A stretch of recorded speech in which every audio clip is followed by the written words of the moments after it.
Hi guys. So if you're using the DAX in the Power BI but your report feels slow, formula look messy or debugging become a headache, so then this video is for you. Today I'll walk you through the Power BI best practices that every developer should know but or to build the fast, stable and the production ready report. The first point is calculate versus the measure. So let's start when you with the this when we use this calculation column and the when we use the measure and improve our best practices. So here's the example with the rule. So calculate column, row level column when we required filtering and calculations with the row level. So we should go for the calculate column and measure if we require the aggregations and the visual calculation. Example, if you want to calculate profit for every row, use the calculate column. But if you want to total like profit, average profit or profit percentage, then use the measure. Why? Because measure is are the dynamic. They respond to the slice, filter and the visual. And calculate column are the statics. They calculate only the during the data refresh. So aggregation always prefer the measure. They are most effective and the performance point, right? The first point is this. Second one is like explicit measure. So use the explicit measure when for the simple calculations. Power BI automatically create a measure like sum of the sales when your drag fields into the visual, right? But professional always create a explicit measure. Why? Because explicit measures are the reusable, erase to the reference or nestable inside other the measures, better for the readable and the control. Example, so instead of using the auto sum create, uh, use the total sum and the name table name and the column name. So you can now easy to understand where this column is coming from, which file and all. So now you can raise this growth percentage, YTD, previous year comparison and the move. The second point.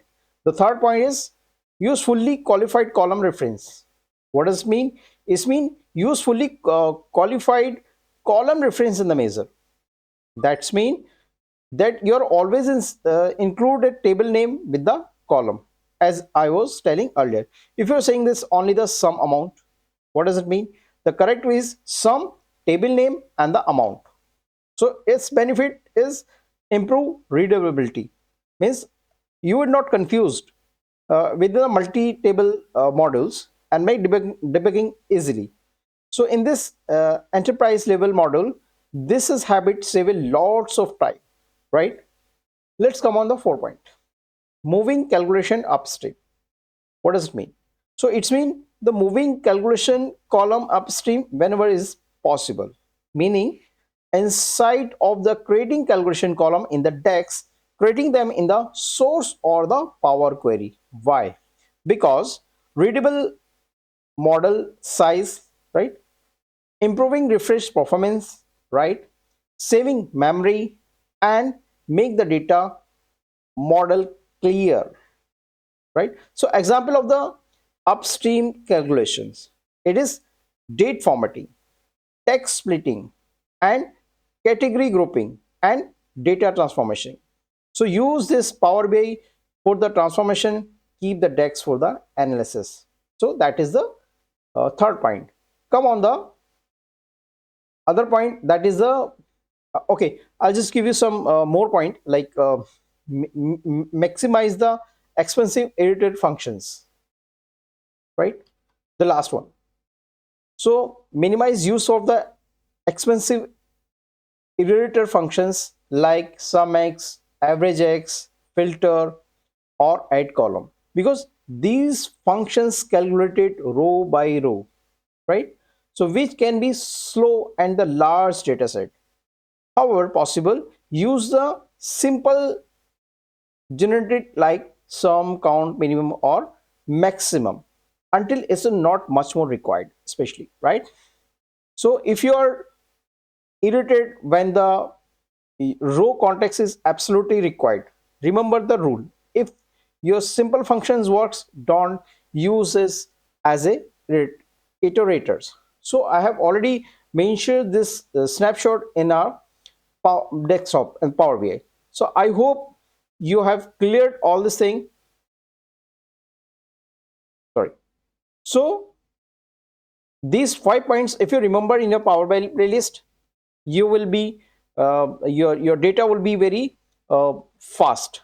So and the last, I would like to say, so these were the top best practices that can make your Power BI report faster, cleaner, and enterprise ready.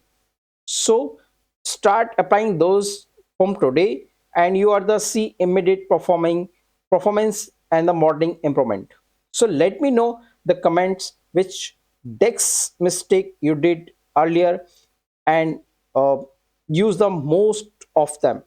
So, and don't forget to like, subscribe, and share this with the Power BI deep dive tutorial. And if you miss any things earlier, so go there in the playlist and watch it, because this is the sequence of the Power BI tutorial, DAX, and data modeling. So see you in the next video, where I just make you understand much more deep dive about the advanced level of the DEX, right? So see you in the next video. Till then, take care.